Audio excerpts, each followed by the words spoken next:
स्वागत है आप सभी का एक और नए वीडियो में। आज के वीडियो में हम लोग क्लास 10th के ज्योग्राफी यानी सोशल साइंस के ज्योग्राफी और उनका खंड एक जिसका नाम भारत संसाधन एवं उपयोग यानी हम लोग देखेंगे ज्योग्राफी के यानी खंड यानी को और उसका इकाई एक। अगर आप बिहार बोर्ड की तैयारी कर रहे हैं तो बिहार बोर्ड के टेक्स्ट बुक्स में आप देखेंगे तो खंड को, खंड खो, खंड गो इस तरह से यानी दिया गया है और उसका इकाई हम लोग जो है कहने का मतलब पहला पढ़ रहे हैं। पहले इकाई और उस इकाई का नाम क्या है? भारत संसाधन एवं उपयोग। तो इस चैप्टर के अंतर्गत हम लोग एक एक करके यानी सारे थ्योरी जो होते हैं, जो डेफिनेशन होते हैं, उनको हम लोग देखेंगे। उसके बाद हम लोग इस पूरे चैप्टर को करने के बाद ऑब्जेक्टिव सवाल को हल करेंगे। तो चलिए आप मेरे साथ बने रहिए और पहले यानी जो इकाई है उनके जो चैप्टर है जिसका नाम है भारत संसाधन एवं उपयोग, उनको हम लोग पढ़ते हैं। चलिए देखिए, सबसे पहले अगर देखा जाए, एक मिनट,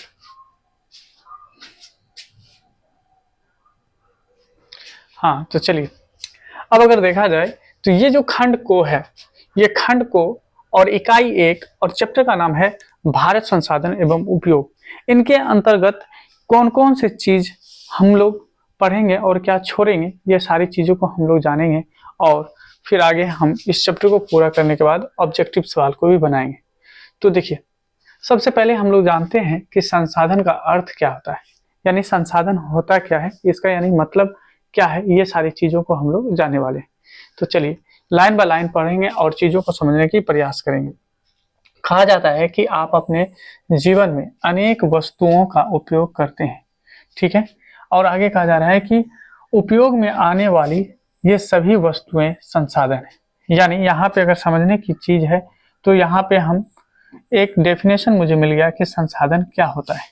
तो संसाधन के बारे में कहा जा रहा है कि हम अपने जीवन में जितनी भी वस्तु को यानी यूज करते हैं, जितनी भी वस्तु को हम लोग यूज में लाते हैं, वो सभी के सभी वस्तु हम लोगों के लिए उपयोगी होता है, तभी तो हम उसको यूज में लाते हैं। अगर यूज में आ रहा है तो वही हमारा क्या है? संसाधन है। ठीक है, बढ़ते हैं आगे। कहता है संसाधन भौतिक और जैविक दोनों हो सकते हैं।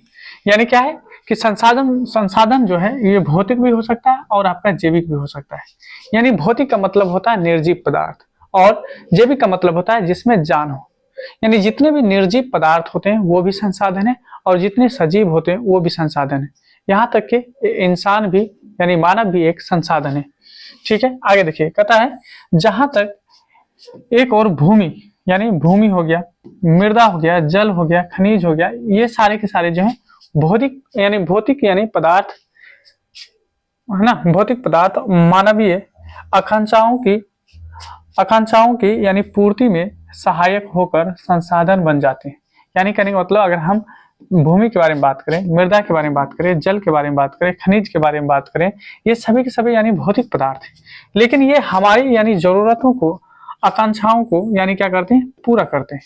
यानी ये पूरा करने में सहायक है। जैसे देखिए, मेरे पास ये मार्कर है और ये मेरी जरूरत को पूरा करने में काम आ रहा है, तो ये भी हमारा संसाधन बन जाएगा। ठीक है, इसी प्रकार से भूमि जिस पर हम लोग घर बनाते हैं, सड़क बनाते हैं, ठीक है, खेती करते हैं, तो ये सारे के सारे जो हम इस पे क्रियाकलाप कर रहे हैं ये हम भूमि पे कर रहे हैं, इसीलिए भूमि क्या है? एक संसाधन बन जाता है। मृदा यानी मृदा मिट्टी बोल दीजिए, है ना, मिट्टी में हम लोग फसल उगाते हैं, पेड़ पौधे उगाते हैं, ये हमारा संसाधन बन जाएगा।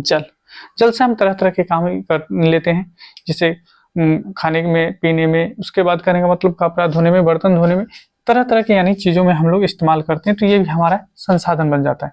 खनिज में भी बहुत सारे यानी तत्व आते हैं, पदार्थ आते हैं जो कि हमारी जरूरत को पूरा करते हैं। यानी कहने का मतलब वो सारी चीजें जो हमारी यानी जरूरतों को पूरा करे वो हमारा संसाधन होता है, चाहे वो भौतिक हो या फिर वो आपका जैविक हो। ठीक है, आगे देखिए, कहता है वहीं दूसरी ओर जैविक पदार्थ यानी जैविक पदार्थ जिसमें जान होता है, जैसे वनस्पति हो गया, वन्य जीव हो गया, या अगर हम जलीय जीव के बारे में बात करें, ये सारे के सारे क्या है? मानवीय जीवन को सुखमय बनाने में पीछे नहीं है। यानी ये सारे चीज हम लोगों की जरूरत को पूरा करने में सहायक होते हैं, और जो हमारे जीवन को सुखमय बनाने में सहायक होते हैं वही तो संसाधन है। अब देखिए आगे क्या कहा जा रहा है।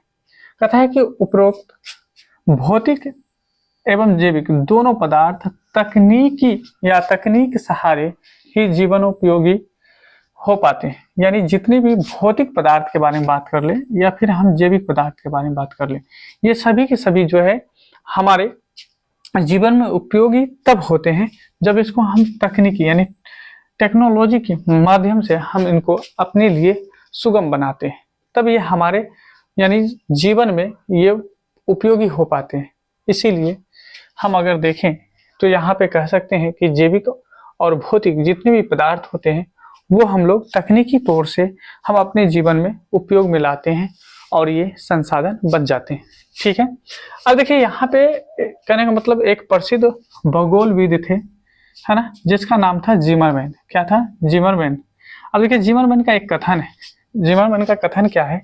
कहते हैं कि संसाधन होते नहीं बनते हैं। यानी कोई भी संसाधन होता नहीं, उनको बनाया जाता है।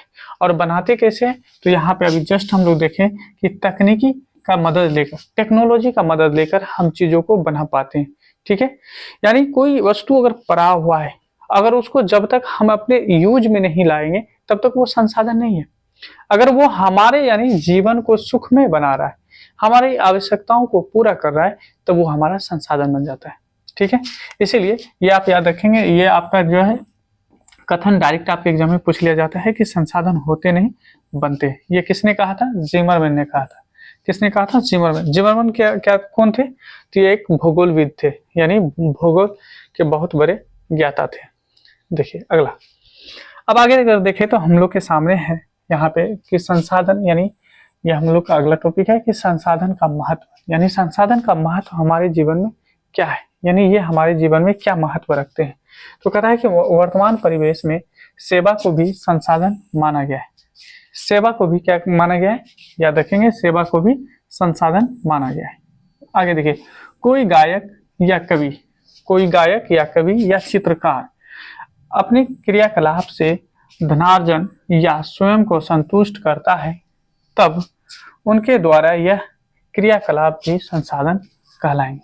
कहने का मतलब यह है कि कोई गायक हो यानी सिंगर हो, या फिर कोई कवि हो, है ना, पोएट हो, या फिर कोई चित्रकार आर्टिस्ट हो, ठीक है, वो अपने क्रियाकलाप से क्या करते हैं? धनार्जन करते हैं, या फिर अपने आप को संतुष्ट करते हैं, यानी उस वो काम करके उसको अच्छा फील होता है, अच्छा लगता है। ठीक है, तो ये उनके द्वारा किया गया जितने भी यानी कहने का मतलब क्रियाकलाप हैं, है ना, वो सारे क्रियाकलाप क्या कहलाएंगे? आपके संसाधन कहलाएंगे। ठीक है, तो याद रखेंगे, पहला तो ये कहा कि सेवा भी क्या है? सेवा भी संसाधन है। और चाहे सिंगर हो या फिर आर्टिस्ट हो या फिर कोई पोइट हो, यानी वो अपना जो है जो भी क्रियाकलाप करते हैं वो क्रियाकलाप उनका क्या कहलाएगा?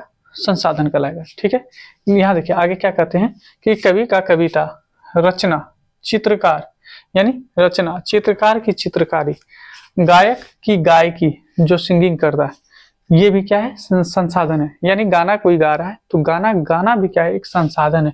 कोई चित्रकारी कर रहा है, चित्रकारी भी क्या है? उनका यानी वो भी संसाधन कहलाएगा। कोई कवि जो है कविता लिख रहा है, वो भी क्या कहलाएगा? संसाधन कहलाएगा।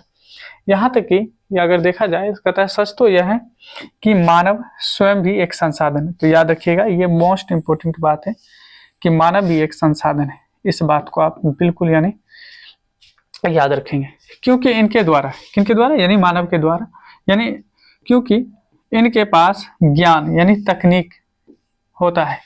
क्या है? क्योंकि मानव के पास क्या होता है? टेक्नोलॉजी का नॉलेज होता है। ठीक है, जिनके सहारे वह किसी भी वस्तु को उपयोगी बना सकते हैं। यानी कहने का मतलब क्या है? मानव भी एक संसाधन है।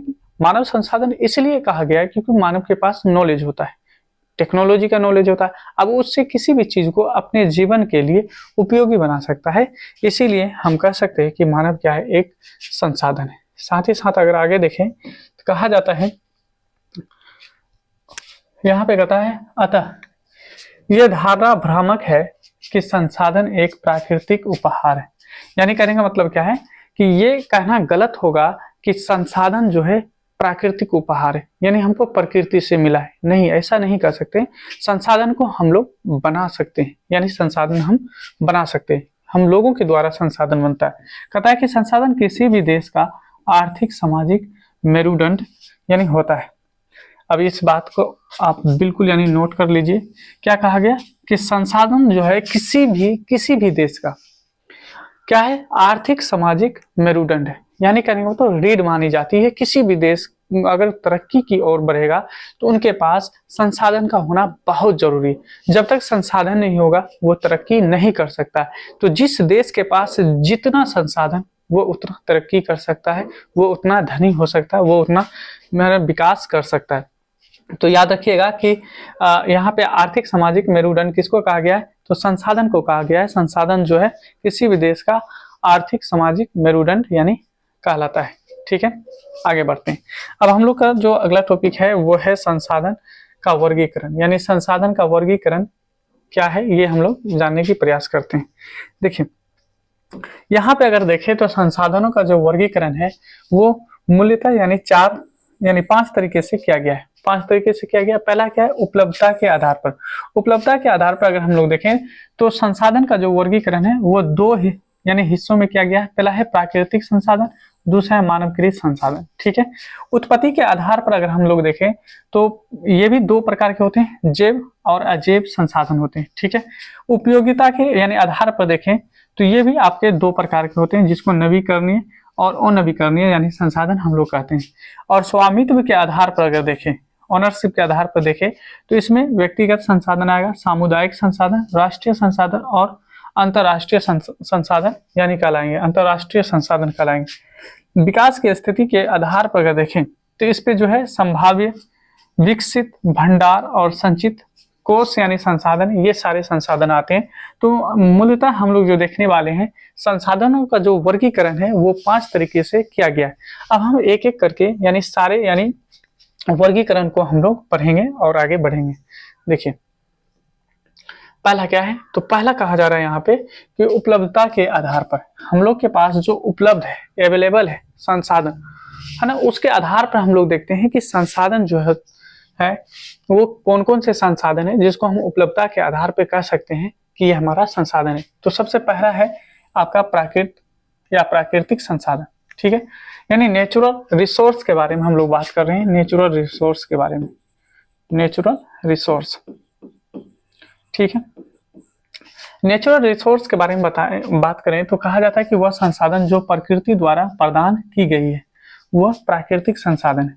यानी कहने का तो बाय गॉड यानी गॉड के द्वारा जो दिया गया होता है, जो नेचर के द्वारा यानी हमें संसाधन प्राप्त है, उसको हम लोग क्या कहेंगे, उसको कहेंगे प्राकृतिक संसाधन। ठीक है, वो नेचुरल यानी रिसोर्स होगा जिसमें आपका जीवाश्म है ना, जीवाश्म, पेट्रोल हो जाएगा, खनिज हो जाएगा, तेल हो जाएगा, हवा हो जाएगा, पानी हो जाएगा, कोयला हो जाएगा। ये सारे के सारे क्या है, ये आपके प्राकृतिक संसाधन है, क्योंकि इनको हम और आप बना नहीं सकते हैं। ठीक है, ये प्राकृतिक प्रदत्त यानी पदार्थ होते हैं, इसीलिए इसको हम प्राकृतिक संसाधन कहेंगे। दूसरा अगर देखें इसमें तो इसमें दूसरा है मानवकृत संसाधन। अब मानवकृत संसाधन क्या होता है, तो मानवकृत संसाधन वो संसाधन होता है जो मानव के द्वारा तैयार की गई होती है।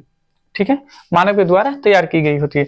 जैसे भवन हम लोग बनाते हैं, सड़क हम लोग बनाते हैं, रेल लाइन हम लोग बनाते हैं, मोबाइल हम लोग बनाते हैं, और विभिन्न प्रकार की जो निर्मित यानी सामान होते हैं, जैसे शिक्षण, प्रशिक्षण, खोज, विकास की विभिन्न यानी संस्थाएं, ठीक है, मानवकृत संसाधन कहलाएंगे। तो जो संसाधन हम लोगों के द्वारा, इंसान के द्वारा, मानव के द्वारा तैयार की गई है, जैसे आप कह सकते हैं बल्ब, पंखा, बिजली, घर, भवन, जितनी भी चीजें जो इंसान के द्वारा तैयार की गई है उसी को हम लोग मानवकृत संसाधन कहते हैं। ठीक है, इसको क्या कहेंगे, मानवकृत संसाधन कहेंगे। अब देखिए आगे अगर बढ़े, आगे कहा जाता है इसमें थोड़ा सा कहता है कि जब संसाधन जीव मंडल में विद्यमान हो और उसे प्राप्त होने वाली विभिन्न प्रकार के जीव जैसे पक्षी, मछलियां, पेड़ पौधे और ठीक है, यानी हम लोग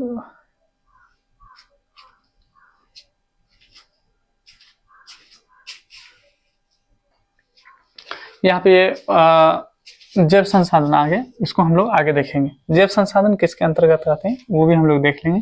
जैव संसाधन जो उत्पत्ति के आधार पर आते हैं, इसको हम लोग बाद में देख लेंगे, ठीक है, ये हम बाद में देखेंगे, इसको अभी छोड़ दीजिए। तो उत्पत्ति के आधार पर अगर देखें, पहला हम लोग क्या देखे थे, पहला हम लोग देखे थे उपलब्धता के आधार पर, यानी संसाधन जो होते हैं दो प्रकार के होते हैं, एक प्राकृतिक संसाधन, एक मानव कृत संसाधन। अब जो हम लोग पढ़ने वाले हैं वो है उत्पत्ति के आधार पर। उत्पत्ति के आधार पर जो संसाधन होते हैं ये भी आपके दो प्रकार के होते हैं, यानी जैव संसाधन और अजैव संसाधन, यानी बायोटिक और बायोटिक। बायोटिक यानी रिसोर्स देखेंगे और बायोटिक हम लोग जो है रिसोर्स को देखने वाले हैं, ठीक है। अब देखो बायोटिक संसाधन क्या होता है, जीव यानी जैव संसाधन, जैव संसाधन। तो याद रखिए जैव संसाधन का मतलब होता है जिसमें जान होता है। क्या होता है, जिसमें जान होता है, जिसमें जिंदगी होती है, उसको हम लोग जैव संसाधन कहते हैं। अब कहता है ऐसे संसाधनों की प्राप्ति जो है जैव मंडल से होता है, जहां जिंदगी संभव है उसी को हम लोग जैव मंडल कहते हैं। और इनमें सजीव के सभी यानी लक्षण जो है मौजूद होते हैं। सजीव के जितने भी लक्षण होते हैं मौजूद होते हैं, जैसे भोजन करना, श्वसन करना, ठीक है।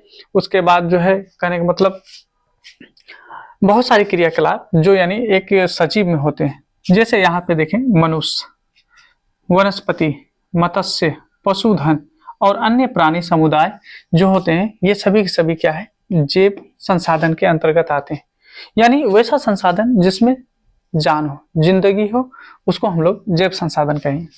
अजैव संसाधन उसको कहते हैं जो निर्जीव होता है। जैसे कहा गया है कि निर्जीव वस्तुओं के समूह को अजैव संसाधन कहा जाता है। क्या कहा जाता है, अजैव संसाधन, जिसमें जिंदगी नहीं होती है, जान नहीं होती है। निर्जीव पदार्थ को हम लोग क्या कहते हैं, तो उनको कहते हैं हम लोग अजैव संसाधन। जैसे चट्टान, चट्टान में जान नहीं होती, मिट्टी, नदियां, पर्वत, धातु और खनिज, ये सभी के सभी जो है ये क्या है आपके अजैव संसाधन है। तो जैव संसाधन वो होगा जिसमें जान होगा, जिसको जैव मंडल से यानी हम लोग प्राप्त करते हैं। और अजैव संसाधन वो संसाधन होता है जो निर्जीव होता है, जिसमें जान नहीं होता है। तो अब तक हम लोग यानी ये संसाधनों के जो वर्गीकरण है, इनको हम दो वर्गीकरण को हम लोग अब तक पढ़ चुके हैं, जिसमें पहला था उपलब्धता के आधार पर, मानव यानी प्राकृतिक संसाधन और मानव के संसाधन। उसके बाद हम लोग देखें यहाँ पे उत्पत्ति के आधार पर। उत्पत्ति के आधार पे जो है, उत्पत्ति के आधार पे भी हम लोग दो देखे, जैव संसाधन, अजैव संसाधन। अब हम लोग का तीसरा है जिसका नाम है उपयोगिता के आधार पर। पहला था उपलब्धता के आधार पर, दूसरा था यहाँ पे उत्पत्ति के आधार पर। अब तीसरा जो पढ़ने वाले हैं वो है हम लोग का उपयोगिता के आधार पर। तो उपयोगिता के आधार पर हम लोग देखते हैं कि संसाधन कितने प्रकार के होते हैं। तो उपयोगिता के आधार पर भी संसाधन दो प्रकार के होते हैं, जो कि नवीकरणीय संसाधन और अनवीकरणीय संसाधन होते हैं। देखिए नवीकरणीय संसाधन को हम लोग जानते हैं, कहता है नवीकरणीय संसाधन यानी वैसे संसाधन जिन्हें भौतिक, रासायनिक या यांत्रिक प्रक्रिया द्वारा नवीकृत या पुनः प्राप्त किया जा सकता है। यानी वैसा संसाधन जिसको हम बार बार इस्तेमाल कर सकते हैं, या तो भौतिक प्रक्रिया द्वारा उसको हम दोबारा यूज करें, या रासायनिक प्रक्रिया द्वारा उसको हम लोग दोबारा यूज करें, या फिर हम यांत्रिक प्रक्रिया द्वारा हम लोग उसको दोबारा यूज करें, लेकिन वैसे यानी संसाधन जिसका इस्तेमाल हम बार बार कर सकते हैं। अब वो कौन से यानी संसाधन है जिसको हम बार बार यूज कर सकते हैं, तो उसमें आ जाएगा सौर ऊर्जा, यानी सूरज की रोशनी से यानी हीट से हम लोग जो ऊष्मा प्राप्त करते हैं। उसके बाद पवन ऊर्जा यानी हवा से जो हम लोग यानी ऊर्जा प्राप्त करते हैं। जल ऊर्जा हो जाएगा, विद्युत ऊर्जा हो जाएगा, यानी यहाँ पे वन एवं वन्य प्राणी, ये इससे जो जितने भी यानी हम लोगों को यानी ऊर्जा प्राप्त होते हैं, या ये संसाधन जो होते हैं, ये आपके क्या होते हैं, नवीकरणीय संसाधन होते हैं। क्योंकि इससे हम बार बार यानी ऊर्जा ले सकते हैं। यानी सौर ऊर्जा से हम बार बार यानी ऊर्जा प्राप्त कर सकते हैं, पवन से भी हम बार बार ऊर्जा प्राप्त कर सकते हैं, और विद्युत जो है, विद्युत ऊर्जा जो है, जल यानी जल विद्युत ऊर्जा यानी जल से हम लोग जो है उस बार बार यानी ऊर्जा प्राप्त कर सकते हैं। तो ऐसे संसाधन को हम लोग क्या कहेंगे, नवीकरणीय संसाधन। अब देखिए अनवीकरणीय संसाधन, लेकिन उससे पहले दो बात, मोटा मोटी दो बात आप याद रखेंगे कि जब हम बात करते हैं यहाँ पे नवीकरणीय संसाधन के, नवीकरणीय संसाधन के बारे में जब बात करते हैं, तो इसमें दो मोस्ट इंपोर्टेंट बात है, इसको आप याद रखेंगे। कहता है कि है ना, इनमें से क्या, जो अभी नवीकरणीय संसाधन बताए, इनमें से है ना, कहता है कि वन्य जीव जंतु तालाब, समुद्रों में एकत्रित जल हमेशा उपलब्ध होते हैं। ठीक है। अतः इन्हें क्या कहते हैं, सतत उपलब्ध संसाधन कहते हैं। नहीं समझे तो फिर एक बार फिर से समझे। यहाँ पे कहा जा रहा है कि वन हो गया और वन्य जीव जंतु, और ये जीव जंतु हो गया। फिर कहता है तालाब और समुद्रों में एकत्रित जल हमेशा क्या होता है, उपलब्ध होते हैं। यानी कहने का मतलब है कि तालाब बोलिए या फिर आप समुद्र बोलिए, इसमें क्या होते हैं, वन भी होते हैं, वन्य जीव भी होते हैं। वन भी होता है और वन्य जीव भी होते हैं। और ये तालाब में जो होता है पानी, समुद्र में भी पानी एकत्रित होता है, जमा होता है। और ये जब जमा होता है, इसीलिए इसका इस्तेमाल हम लंबे समय तक कर सकते हैं। इसीलिए इसको हम कहते हैं सतत उपलब्ध संसाधन। क्या कहते हैं इसको, सतत उपलब्ध संसाधन कहते हैं। दूसरा देखिए यहाँ पे अगर हम स्टार मार्क करें तो दूसरा कह रहा है कि नदी में बहता जल वर्षा ऋतु में बाहर निकलकर बाढ़ के रूप में अभिशाप बन जाता है। बात सही है। अगर आप देखेंगे नदी में जल रहता है, पहले से नदी में जल रहता है, जब वर्षा ऋतु आता है, बारिश होती है, तो फिर जल का स्तर यानी बढ़ जाता है। बढ़ने के कारण वो आसपास के गांवों में फैल जाता है, जिसको हम लोग बाढ़ कहते हैं। और बाढ़ जो होता है एक अभिशाप से कम नहीं होता है, इसमें कितने जान है ना माल की क्षति हो जाती है, इसलिए इसको अभिशाप कहा गया। और संसाधनों के रूप में नहीं रह पाता है। यानी आप क्या उस जब वो पानी नदी से बाहर निकलेगा, बाढ़ का रूप ले लेगा, तो क्या वो संसाधन के रूप में हम उसका इस्तेमाल कर सकते हैं, नहीं कर सकते, क्योंकि उस पर मेरा कोई कंट्रोल नहीं हो सकता है। हवा भी समान गति से उपलब्ध नहीं रहती है और आंधी तूफान में यह लाभप्रद होने के स्थान पर हानिकारक हो जाते हैं। कहने का मतलब जैसे हवा अभी चल रही है, मंद हवा चल रही है, तो इसमें किसी को कोई दिक्कत परेशानी नहीं होती है। लेकिन यही आंधी और तूफान का यानी रूप धारण कर ले तो फिर कितने घर और कितने पेड़ पौधे यानी टूट जाते हैं, जिनके कारण मुझे नुकसान होता है। क्या होता है, हानि होता है। जब ये हानि हो जाएगा तो इस प्रकार के जो संसाधन होंगे उसको कहते हैं प्रवाहनीय संसाधन। तो याद रखिएगा,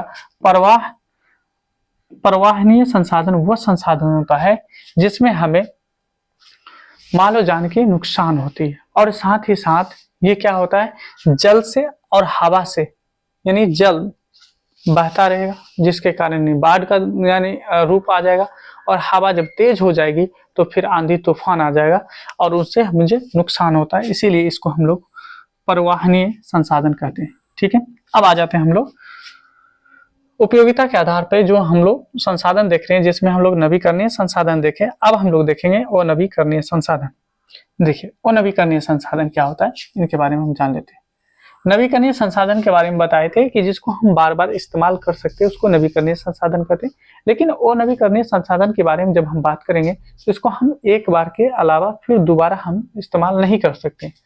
ठीक है, तो देखिए इसके बारे में कहा गया है कि ऐसे संसाधनों का विकास लंबी अवधि में जटिल प्रक्रियाओं द्वारा होता है। यानी अनवीकरणीय संसाधन का जो निर्माण होता है बहुत लंबे समय में होता है, लंबी यानी अवधि में होता है और बहुत जटिल भी है। कहता है इस प्रक्रिया को पूरा होने में लाखों वर्ष लग जाते हैं। यानी अगर हमको अनवीकरणीय संसाधन मिल रहा है तो वो अनवीकरणीय संसाधन को बनने में बहुत समय लगता है, लाखों वर्ष लग जाते हैं। इसमें कहा जा रहा है कि इनमें कुछ ऐसे भी संसाधन होते हैं जो पुनः सक्रिय नहीं है। यानी ऐसे संसाधन होंगे जो फिर से यानी दोबारा से आप उसे नहीं ला सकते हैं, बना सकते हैं, एक बार प्रयोग होने के साथ ही समाप्त हो जाते हैं। ठीक है, तो यानी कहने का मतलब क्या है, अनवीकरणीय संसाधन के बारे में अगर हम लोग बात करें तो इससे मोटा मोटी एक ही बात निकला कि वैसे संसाधन जिसका उपयोग केवल एक बार कर सकते हैं, इसके बाद दोबारा वो उसका इस्तेमाल नहीं हो सकता है, उसे अनवीकरणीय संसाधन कहेंगे। ठीक है, जैसे जीवाश्म ईंधन, जितने भी जीवाश्म ईंधन होते हैं उसे एक बार इस्तेमाल करने के बाद फिर आप दोबारा इस्तेमाल नहीं कर सकते।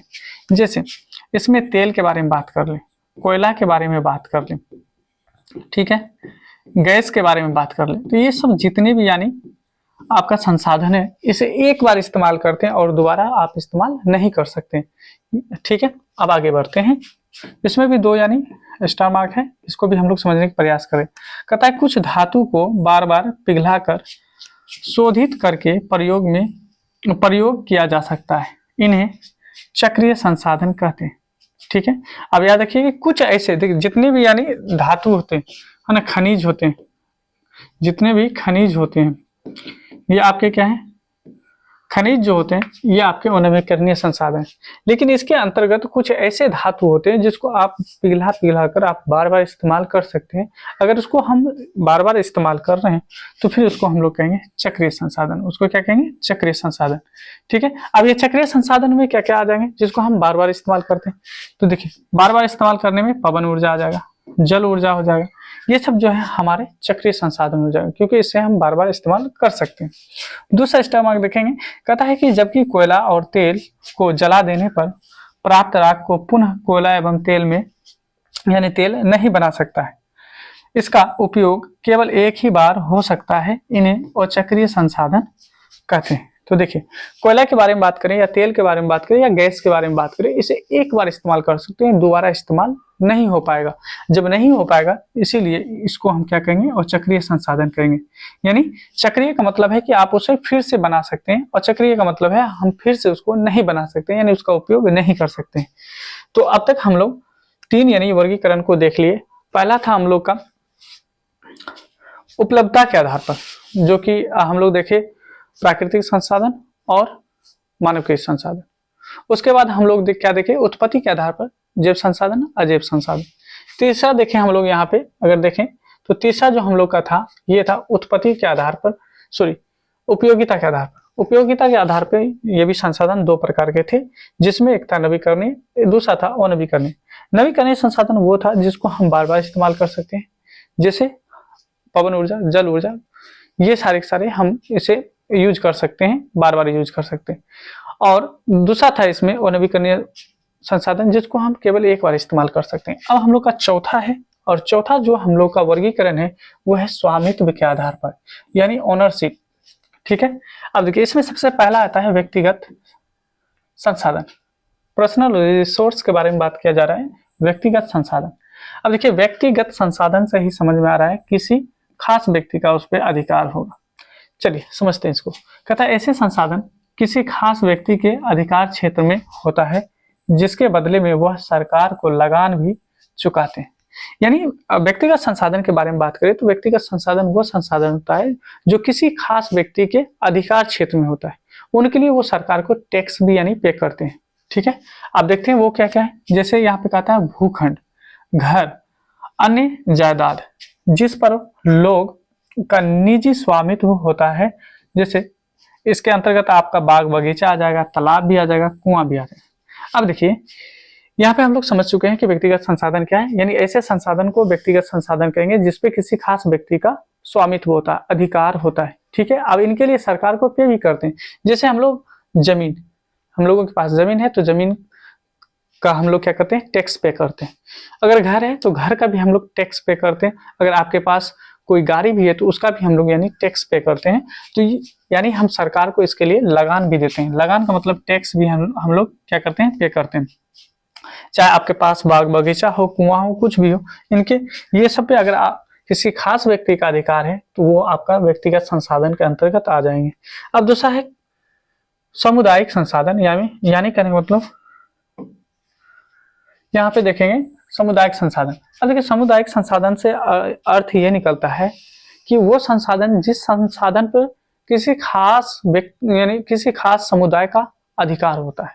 ठीक है, वो आपका क्या कहलाएगा, तो वो कहलाएगा सामुदायिक संसाधन, कम्युनिटी रिसोर्स कहलाएगा। देखिए ऐसे संसाधन किसी खास समुदाय के अधिकार क्षेत्र में होता है। ठीक है, किसी खास समुदाय के अधिकार क्षेत्र में होता है जिसका उपयोग समूह के लिए सुलभ होता है, यानी वैसे कम्युनिटी उसका इस्तेमाल सभी लोग यानी कर सकते हैं। जिस कम्युनिटी का वो संसाधन होगा उस कम्युनिटी के सभी लोग उसका इस्तेमाल कर सकते हैं, यानी उससे वो लाभ ले सकते हैं।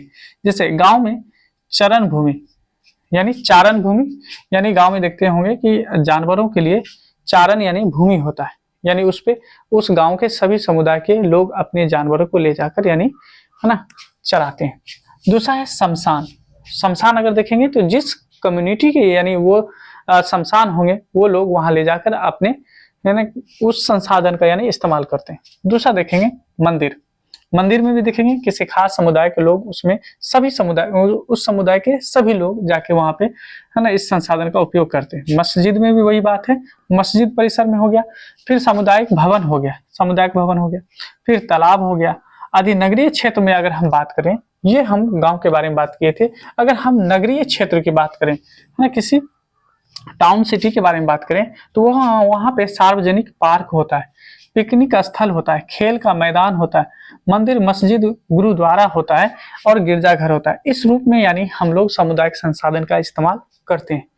तो गांव में हम लोग देखे चारा, है ना, यानी गांव में चारण यानी भूमि होता है, शमशान होता है, मंदिर मस्जिद ये होता है, सामुदायिक भवन होता है, जैसे हम लोग पंचायत भवन के भी नाम से जानते हैं। अगर हम नगरीय क्षेत्र में देखें तो सार्वजनिक यानी पार्क होता है, वहाँ के लोग पार्क का इस्तेमाल करते हैं, वहाँ के लोग खेल का मैदान यूज करते हैं, मंदिर मस्जिद और गुरुद्वारा तो होते हैं, सभी यानी उस कम्युनिटी के सभी लोग इस संसाधन का यानी उपयोग करते हैं। चलिए, ये था हम लोग का, यानी यहाँ पे हम लोग जो देख रहे हैं स्वामित्व के आधार पर जो हम लोग देख रहे हैं, ये हम लोग का दूसरा यानी संसाधन था। अब हम लोग तीसरा देखेंगे, राष्ट्रीय संसाधन, जो कि बहुत इंपॉर्टेंट है, याद रखेंगे। राष्ट्रीय संसाधन, नेशनल रिसोर्स। देखिए, नेशनल रिसोर्स के बारे में बात करें तो कहता है कानूनी तौर पर देश या राष्ट्र के अंतर्गत सभी संसाधन राष्ट्रीय संसाधन है।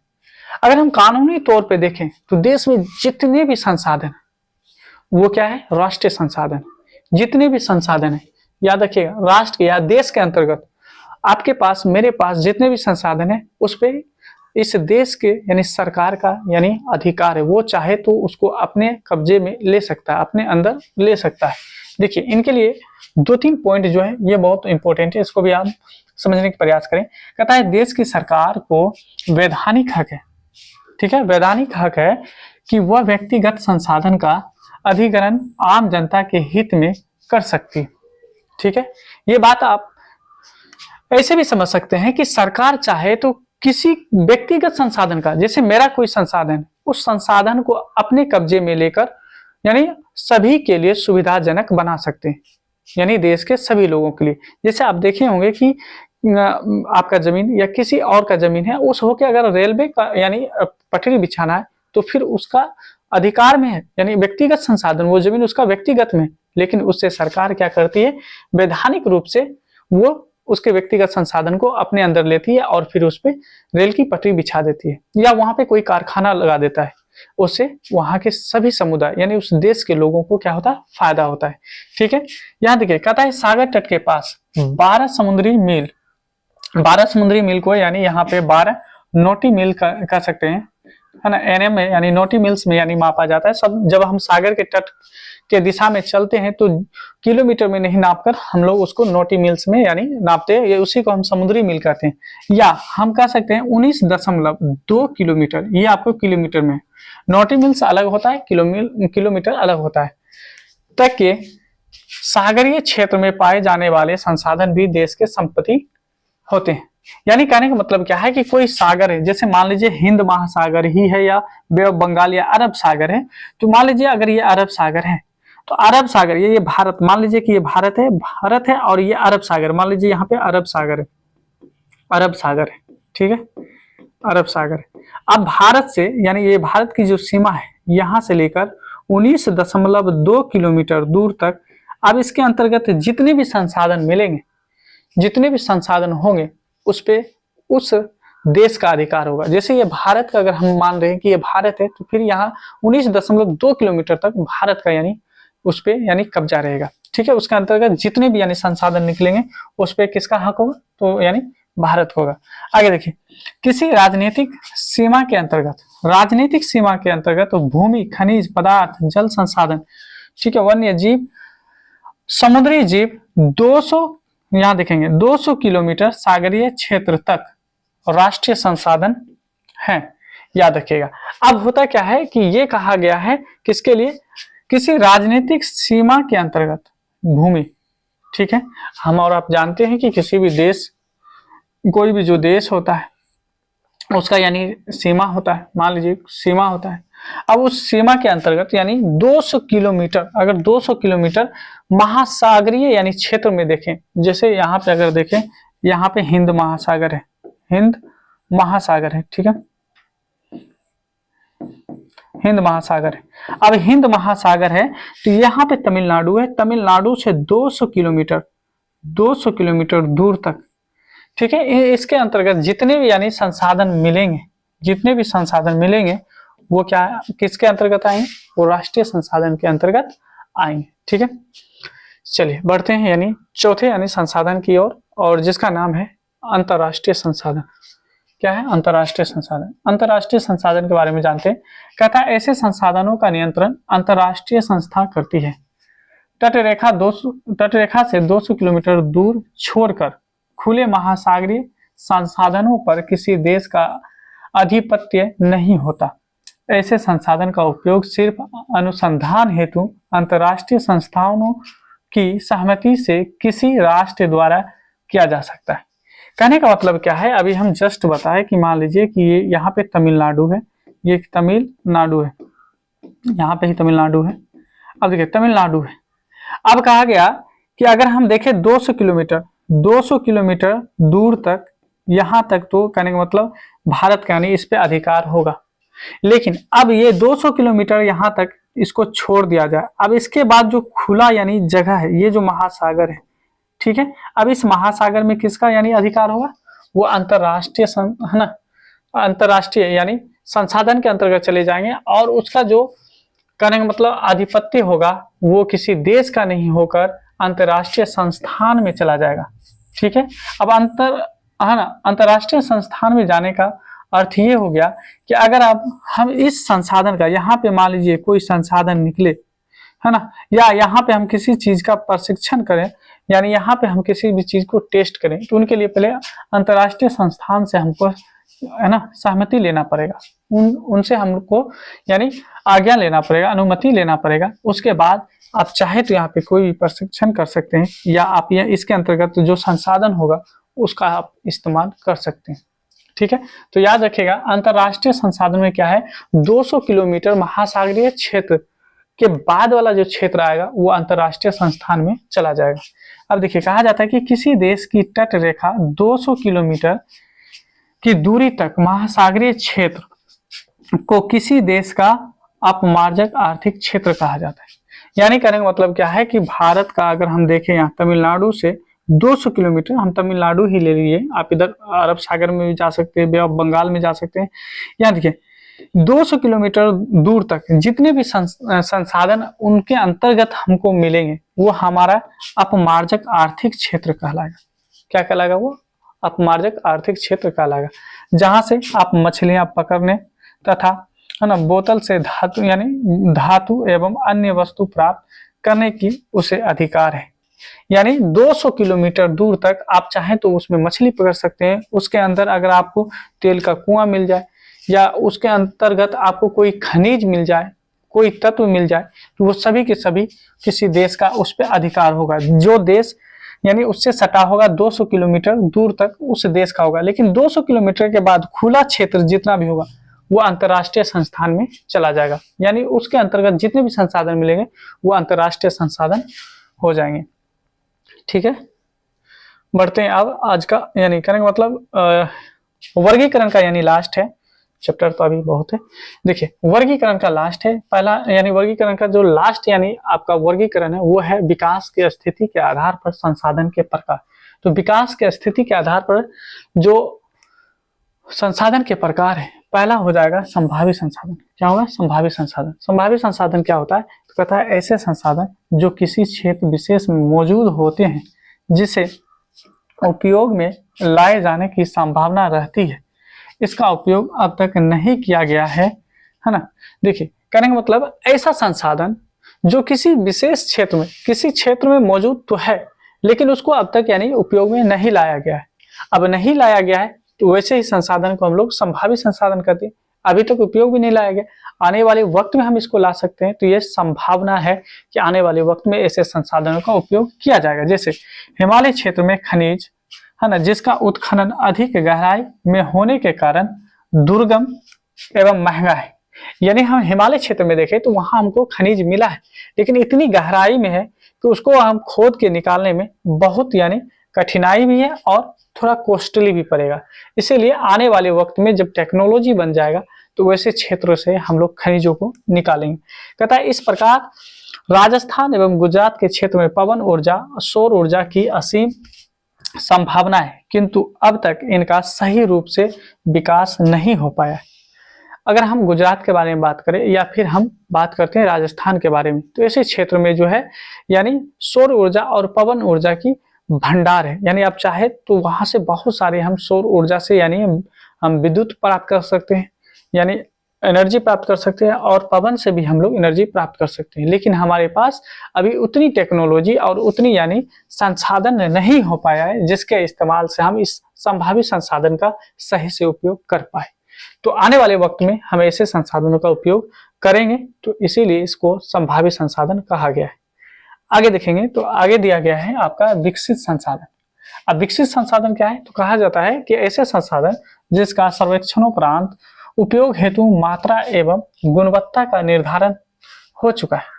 यानी ऐसा संसाधन है जिसका हम लोग सर्वेक्षण किए और पता चला कि इसकी जो मात्रा है वो अधिक मात्रा में है, बहुत ज्यादा है, और इसका जो क्वालिटी है वह भी बहुत अच्छा क्वालिटी है, यानी ये प्रमाणित हो चुका है ना। पूर्व में यह भी बताया जा चुका है कि संसाधन का विकास तकनीक और उनकी संभावित पर निर्भर है। यानी कहने का मतलब विकसित संसाधन में हम ये चीज जानेंगे कि हम उसका यानी चिन्ह यानी पहचान कर लिए हैं कि कितना क्वांटिटी में है और किस क्वालिटी का है, और मेरे पास क्या है कि अब उसको यानी यूज करने के लिए तकनीकी नहीं है, यानी टेक्नोलॉजी नहीं है। अब जैसे टेक्नोलॉजी होगा तो हम ऐसे यानी संसाधनों का इस्तेमाल करना शुरू कर देंगे। ठीक है, इसको कहा गया विकसित संसाधन। ठीक है, आगे बढ़ते हैं। अगला है भंडार संसाधन। भंडार संसाधन क्या है, तो कहा जाता है कि ऐसे संसाधन पर्यावरण में उपलब्ध होते हैं तथा मानवीय आवश्यकताओं की पूर्ति में सक्षम है। उपयोग हेतु उपयुक्त यानी प्रौद्योगिकी के अभाव में इन्हें केवल भंडार संसाधन के रूप में देखा जाता है। भंडार संसाधन में भी आप देखिए वही बात है। भंडार संसाधन में वैसे संसाधन जो हमारे यानी एनवायरमेंट में यानी पर्यावरण में उपलब्ध है। ठीक है, उपलब्ध है, हमारी जरूरत को भी पूरा कर सकता है, पूरा करने में एकदम बिल्कुल सक्षम है, उसमें कोई यानी कहने का मतलब दो राय नहीं। लेकिन कहा जा रहा है कि उपयोग हेतु उपयुक्त प्रौद्योगिकी यानी टेक्नोलॉजी के अभाव में इन्हें केवल भंडार संसाधन के रूप में देखा जा रहा है। यानी टेक्नोलॉजी नहीं है, इसलिए कहते हैं भंडार है, स्टोर किया गया है, हम इस्तेमाल करेंगे जब टेक्नोलॉजी प्रौद्योगिकी हमारे साथ होगी। जैसे जल अब देखिए जल में क्या होता है, हाइड्रोजन और ऑक्सीजन होता है, हाइड्रोजन और ऑक्सीजन होता है, और हाइड्रोजन ऑक्सीजन का यौगिक जो है उसी को हम लोग जल कहते हैं। यानी हाइड्रोजन और ऑक्सीजन जब मिलता है तब बनता है जल। क्या मिलता है, जल, और ये जल आपका एक यौगिक है, कहता है जिसमें ऊर्जा उत्पादन की असीम क्षमता है छुपी हुई। यानी इससे हम बहुत सारी ऊर्जा हम निकाल सकते हैं, यानी इसके अंदर बहुत सारी ऊर्जा है। ठीक है, लेकिन उच्च तकनीकी के अभाव में ऐसे संसाधनों का उपयोग नहीं कर पा रहे। टेक्नोलॉजी नहीं है, बेहतर टेक्नोलॉजी नहीं है।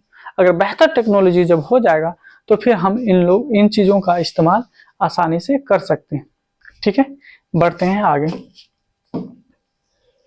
आगे देखेंगे संचित कोष संसाधन, यानी संसाधन के वर्गीकरण का ये लास्ट यानी टॉपिक, यानी संचित कोष संसाधन।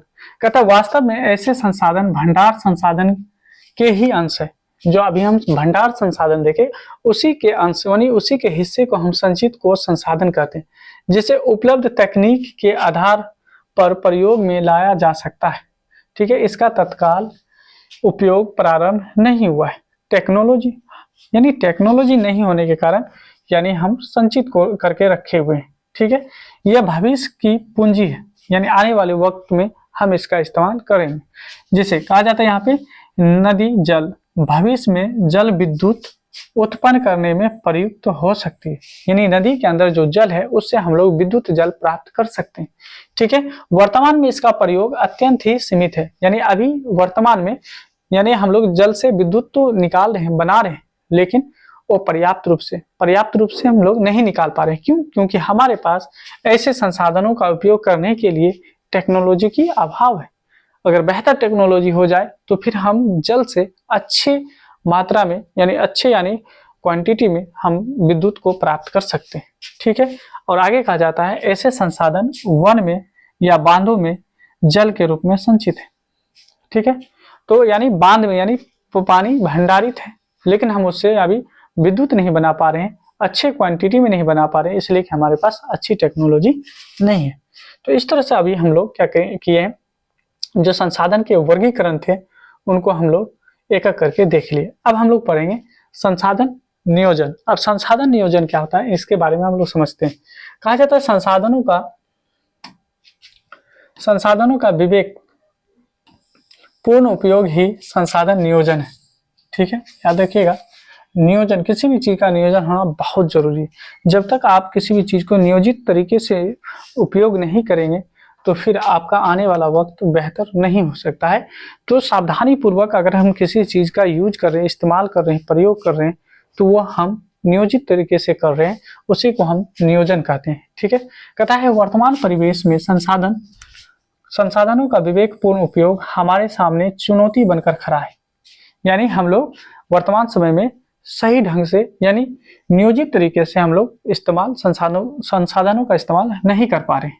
ये एक प्रकार की चुनौती है। संसाधनों के विवेकपूर्ण दोहन हेतु सर्वमान्य रणनीति तैयार करना संसाधन नियोजन की प्रथम प्राथमिकता है। यानी हम इसको कितने बेहतर से यानी हम नियोजित तरीके से इसका इस्तेमाल कर सकते हैं, इस पे हम लोगों का विचार होना चाहिए। पहला प्राथमिकता यही होना चाहिए कि हम संसाधनों का नियोजन कैसे करें। देखिए, कहा जाता है संसाधन नियोजन किसी भी राष्ट्र के विकास के लिए आवश्यक है। ये मोस्ट इंपोर्टेंट लाइन है, याद रखिएगा। कोई भी देश अगर तरक्की करना चाह रहा है, कोई भी देश है ना विकसित होना चाह रहा है, तो सबसे पहला काम यह है कि आप संसाधनों का नियोजन कैसे करते हैं। अब संसाधनों का अगर सही ढंग से इस्तेमाल नहीं करेंगे तो फिर आने वाले वक्त में आप बेहतर नहीं हो पाएंगे। कहता है भारत जैसे देशों के लिए ये अपरिहार्य है, यानी बहुत जरूरी है। भारत जैसे देशों के लिए बहुत जरूरी है।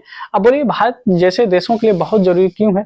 क्योंकि भारत जो विविधताओं का देश, यानी थोड़ी थोड़ी दूर पर देखेंगे तो हमारी संस्कृति बदल जाती है, भाषा बदल जाती है, यहाँ तक कि अब हमारे देश की जनसंख्या भी तो बहुत बढ़ गई है। इसीलिए संसाधनों का नियोजन होना बहुत जरूरी है। कहता है यहाँ कई ऐसे प्रदेश हैं जो संसाधन संपन्न है, यानी हमारे देश में कुछ ऐसे राज्य हैं जिसके पास संसाधन बहुत अच्छे हैं, संपन्न है, संसाधन में कोई कमी नहीं। लेकिन कई ऐसे भी प्रदेश हैं जो संसाधन की दृष्टि से काफी विपन्न है। लेकिन कुछ ऐसे भी राज्य हैं जहाँ पे संसाधन की बहुत कमी है। ठीक है, कुछ ऐसे भी प्रदेश हैं जहाँ एक ही प्रकार के संसाधन प्रचुर भंडार है। कुछ ऐसे भी यानी प्रदेश है यानी राज्य है जहाँ एक ही प्रकार के संसाधन बहुत है, यानी उसमें प्रचुर मात्रा में पाया जाता है। आगे कहा जाता है कि और अन्य दूसरे संसाधनों में वह गरीब है। एक प्रकार का है लेकिन दूसरी यानी संसाधनों में वो गरीब है। अब देखिए, आगे देखेंगे, यहाँ पे कहा जा रहा है, यहाँ तक हम लोग देख लिए। देखिए, कह रहा है यहाँ पे कि कुछ ऐसे भी प्रदेश हैं जहाँ एक ही प्रकार के यानी संसाधन प्रचुर भंडार में है और अन्य दूसरे गरीब है। जैसे झारखंड के बारे में बात करें, या हम मध्य प्रदेश के बारे में बात करें, या छत्तीसगढ़ के बारे में बात करें, ऐसे प्रदेश जो है जहाँ खनिज एवं कोयला प्रचुर मात्रा में इसका भंडार है। याद रखिएगा, ये मोस्ट इम्पोर्टेंट बात, इस बात को आप याद रखिएगा कि आपसे पूछा जाता है कि किस राज्य में कोयला का भंडार प्रचुर मात्रा में, तो याद रखिएगा वो कौन कौन सा है। तो पहला हो गया झारखंड, दूसरा हो गया मध्य प्रदेश, तीसरा हो गया आपका छत्तीसगढ़। तो झारखंड, मध्य प्रदेश और छत्तीसगढ़ में खनिज और कोयला का भंडार प्रचुर मात्रा में है। दूसरा, अगर हम बिहार के बारे में बात करें तो बिहार में क्या है, चूना पत्थर और पायराइट्स। ये चूना पत्थर और पायराइट्स जैसे खनिज में धनी है कौन, बिहार। याद रखिएगा, बिहार के लिए चूना पत्थर और पायराइट्स, और झारखंड, मध्य प्रदेश और छत्तीसगढ़ के बारे में बोले तो खनिज और कोयला। राजस्थान के बारे में अगर हम बात करें तो राजस्थान में सौर ऊर्जा के साथ साथ पवन ऊर्जा, ये दो ऊर्जा जो है राजस्थान में प्रचुर मात्रा में पाया जाता है, जो है सौर ऊर्जा और पवन ऊर्जा। परंतु अगर हम बात करें कि परंतु यहाँ है ना राजस्थान की बात करें तो जल संसाधन में की दृष्टि से क्या है, निधन है। निधन का मतलब है आपसे पूछा जाएगा कि किस राज्य में जल संसाधन की यानी कमी पाई जाती है, तो जल संसाधन की जो कमी होती है वो कौन सा राज्य है, तो वो है आपका यानी राजस्थान। राजस्थान में जो है यानी राजस्थान की बात करें तो राजस्थान जो है जल के मामले में गरीब है, जल के मामले में क्या है, गरीब है। ठीक है, मरुस्थलीय भूमि यहाँ पाया जाता है, याद रखिएगा। मरुस्थलीय मृदा सबसे ज्यादा कहीं पाया जाता है तो वो राजस्थान में पाया जाता है। और लद्दाख के बारे में बात करें तो लद्दाख से एक यानी सवाल आपसे यानी बार बार पूछा जाता है कि लद्दाख जो है यानी ये लद्दाख प्रदेश जो है संस्कृति विरासत यानी में धनी है, याद रखिएगा। यहाँ से ऑब्जेक्टिव बनता है यानी आपसे पूछेगा किस यानी राज्य में यानी कोयला और खनिज का प्रचुर भंडार है, तो वो राजस्थान वो झारखंड हो जाएगा, मध्य प्रदेश और छत्तीसगढ़ हो जाएगा। अब बिहार के बारे में बात करेगा तो बिहार में चूना पत्थर और पाराइट्स के बारे में बात करेंगे। और राजस्थान के बारे में बात करेंगे सौर ऊर्जा और पवन ऊर्जा। सौर ऊर्जा और पवन ऊर्जा ये दो यानी राजस्थान में पाए जाते हैं, लेकिन राजस्थान में किसी चीज की कमी है तो वो क्या है, तो वो है आपका जल का, जल की यानी कमी है यानी राजस्थान में। उसके बाद लद्दाख के बारे में बात करेंगे तो लद्दाख जो है सांस्कृतिक है ना विरासत यानी में धनी है, सांस्कृतिक विरासत में जो है यानी लद्दाख जो है धनी है। ये तीन बात आप याद रखेंगे। अब है भारत में संसाधन। भारत में जो संसाधन है इसके बारे में हम लोग जानते हैं। भारत में संसाधन नियोजन कर लीजिए। भारत में संसाधन का नियोजन देखिए, कहता है कि नियोजन संसाधन है ना, नियोजन संसाधन जो है, नियोजन एक है ना जटिल प्रक्रिया है, इसके लिए आवश्यक क्रियाकलाप की आवश्यकता होती है। अगर हम बात करें कि नियोजन जो है यानी नियोजन जो है एक जटिल प्रक्रिया है। नियोजन क्या है, नियोजन एक जटिल प्रक्रिया है। ठीक है, इसके लिए आवश्यक क्रियाकलाप की आवश्यकता होती है। ये क्रियाकलाप संसाधन नियोजन के सोपान होते हैं। इन सोपानों के सहारे किसी देश के उपलब्ध संसाधन का सदुपयोग कर उस देश की उन्नति का मार्ग प्रशस्त किया जा सकता है। इसको समझने की प्रयास करें तो हम लोग ये समझ सकते हैं कि किसी भी देश के लिए अगर हम बात करें कि वो अगर उन्नति के मार्ग पे चलना चाहता है तो सबसे पहला काम तो ये हम लोग जाने कि संसाधन का नियोजन होना बहुत जरूरी है। जब तक आप संसाधनों का नियोजन नहीं कर पाएंगे तो फिर आप उन्नति की ओर नहीं बढ़ सकते हैं। अब देखिए, इसी के संदर्भ में कहा गया कि संसाधन नियोजन के सोपान जो तरीके हैं वो कौन कौन से तरीके हैं, उनको यानी हम किस तरह से अध्ययन कर सकते हैं, किस तरह से उसको हम अपना सकते हैं। तो पहला कहा जा रहा है यहाँ पे कि देश के विभिन्न प्रदेश में संसाधन की पहचान करने के लिए सर्वेक्षण करना। तो सबसे पहला काम क्या करना है कि देश में कहाँ कहाँ संसाधन है और कौन कौन से संसाधन है उसका सर्वेक्षण कीजिए। ठीक है, दूसरा है सर्वेक्षण उपरांत मानचित्र तैयार करना और संसाधन का गुणात्मक एवं मात्रात्मक आधार पर मापन या आकलन करना। सर्वेक्षण जब हो जाए कि वहां मान लीजिए कि किसी जगह पे संसाधन है, सर्वेक्षण जब हो जाए तो उसका मानचित्र बनाइए कि कहाँ से है ना कहाँ तक जो है हमको संसाधन मिलेगा। उसके बाद संसाधन की क्वालिटी क्या है, उसकी क्वालिटी है क्या है, उसकी क्वांटिटी यानी मात्रा कितनी यानी वहां पे संसाधन हो सकते हैं। इस आधार पे हम लोग को क्या करना है कि एक आकलन करना है कि इस जगह पे इतने दूर तक जो है संसाधन है और इस क्वालिटी की है और इतने मात्रा में, ये सब आपको करना होगा। पहला काम तो यह है कि संसाधन का आप क्या कीजिए, पहचान कीजिए कि कहाँ पे संसाधन है। दूसरा है कि सर्वेक्षण के बाद आप मानचित्र तैयार कीजिए, संसाधन की क्वालिटी और क्वांटिटी क्या है उसका यानी मापन या आकलन कीजिए। तीसरा करा है कि संसाधन विकास योजनाओं को मूर्त रूप देने के लिए उपयुक्त प्रौद्योगिकी कौशल एवं संस्थागत नियोजन की रूपरेखा तैयार करना। अब जब हमको पता चल गया कि कहाँ पे संसाधन है और किस क्वालिटी का है, कितने क्वांटिटी का है ना, कितना है, ये जब हमको पता चल गया, अब संसाधन विकास योजनाओं को मूर्त रूप देने के लिए यानी अब उसको यानी हकीकत रूप में उसको अपनाने के लिए, लाने के लिए अब क्या करेंगे, प्रौद्योगिकी यानी कौशल यानी टेक्नोलॉजी जो कौशल होता है उसका इस्तेमाल करके संस्थागत तरीके से, नियोजित तरीके से उसका रूपरेखा को हम लोग क्या करेंगे, तैयार करेंगे। इसके बाद आगे चौथा यानी पॉइंट करा है और आखिरी कि राष्ट्रीय विकास योजना एवं संसाधन विकास योजनाओं के मध्य समन्वय स्थापित करना। अब जो यानी राष्ट्रीय विकास योजना है या संसाधन विकास योजना है, उनसे आप राब्ता करें, उनसे आप समन्वय करें और उनसे मिलकर, है ना, आप संसाधनों का अध्ययन और उसका नियोजन किस तरह से हो सके उस पर विचार करें। ये करना जरूरी होता है। चलिए अब आ जाते हैं हम लोग संसाधनों का संरक्षण। संसाधनों का संरक्षण क्या है, इनके बारे में हम लोग जानते हैं। कहा जाता है कि सभ्यता एवं संस्कृति के विकास में संसाधनों की अहम भूमिका होती है, ठीक है, किंतु संसाधनों का और विवेकपूर्ण या अतिशय से उपयोग विविध प्रकार के सामाजिक, आर्थिक और सांस्कृतिक एवं पर्यावरणीय समस्याओं का जन्म देता है।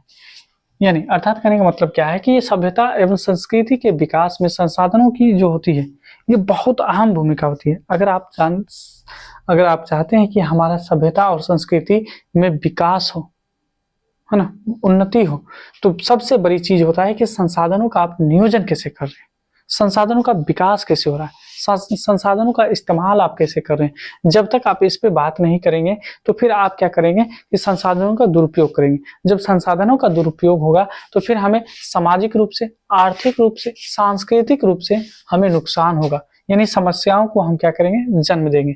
जब समस्याओं का जन्म देंगे तो फिर हम धीरे धीरे संसाधनों में क्या हो जाएंगे, निर्धन होते चले जाएंगे। तो इसीलिए उसका संरक्षण करना बहुत जरूरी है।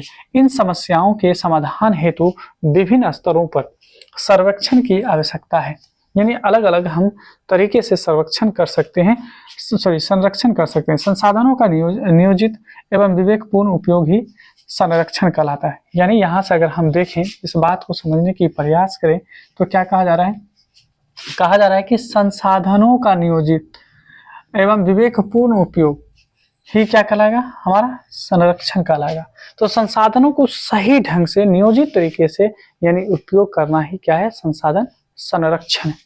अब देखिए प्राचीन यानी काल से ही संसाधनों के संरक्षण हेतु, है ना, हमारे समाज में जो सुधारक थे या नेता थे या चिंतकों के द्वारा जो है, जो पर्यावरणविद थे, जो पर्यावरण के ज्ञाता थे, जो जानकार थे, है ना, वो हमेशा इस विषय में यानी आगे रहे, यानी वो जो है यानी इस विषय पे यानी पर्यावरण संरक्षण हेतु पे उसका हमेशा नजर रहा है और उन्होंने इस संदर्भ में बहुत सारे काम भी किए।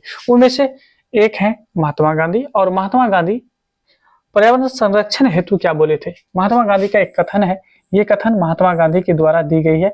कहा था कि हमारे पास पेट भरने के लिए बहुत कुछ है लेकिन पेटी भरने के लिए नहीं। अर्थात कहने का मतलब यह है कि मानव जो है लालच में आकर, है ना, लालच में आकर संसाधनों का दुरुपयोग करना शुरू कर दिया। तो दुरुपयोग करेंगे तो फिर हम धीरे धीरे संसाधनों के मामले में हम निर्धन होते चले जाएंगे। इसलिए महात्मा गांधी क्या बोले थे, देखिए हमारे पास पेट भरने के लिए यानी खाने पीने के लिए, हम जिंदगी गुजारने के लिए हमारे पास 100 तरीके हैं, लेकिन अगर आप चाहते हैं कि इस संसाधन का दुरुपयोग करके हम केवल पेट ही भरें, धन अर्जन करें, तो फिर हम आगे चलकर नुकसान में ही रहेंगे। तो इसीलिए कहा गया कि हमारे पास पेट भरने के लिए बहुत कुछ है लेकिन पेट ही भरने के लिए नहीं।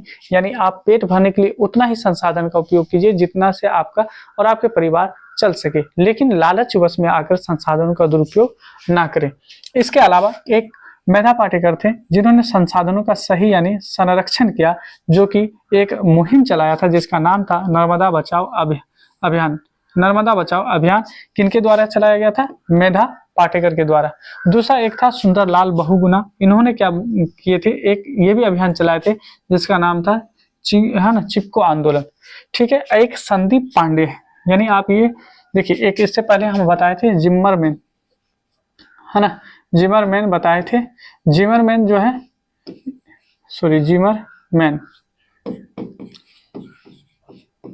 जिमरमैन के बारे में आपको बताए थे।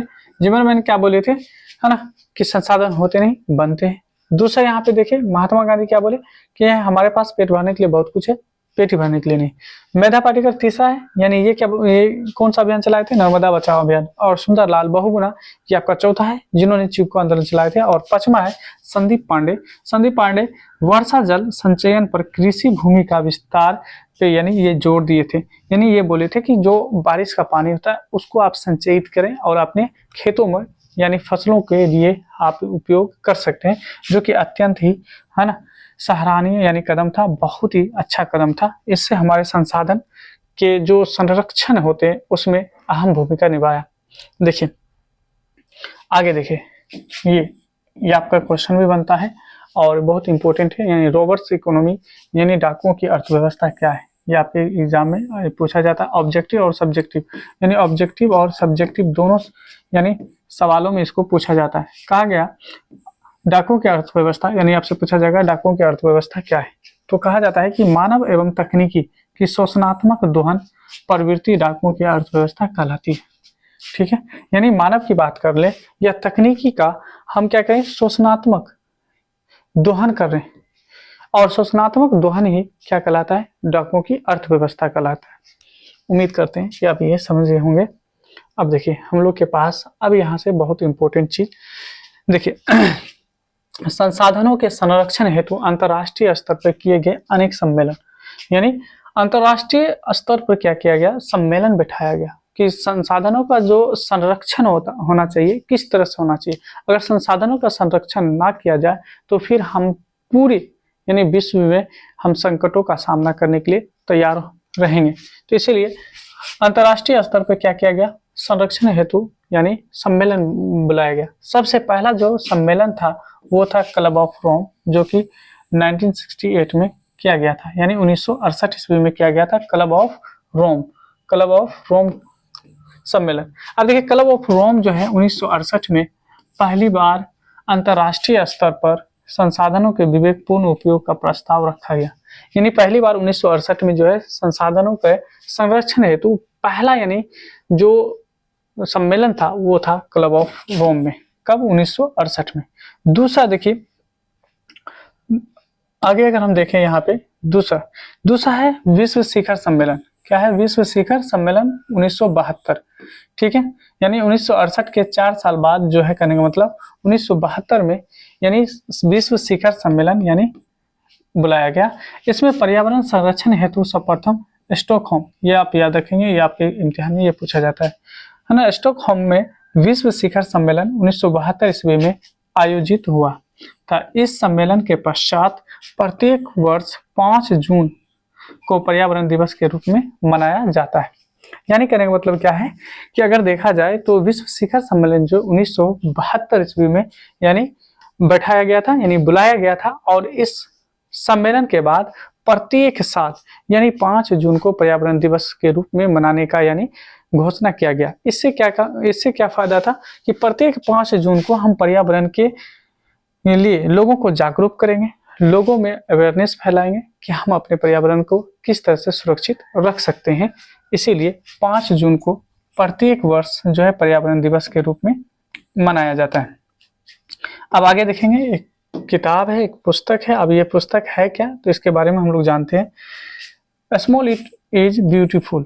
स्मॉल इज क्या कहा, स्मॉल इज ब्यूटीफुल।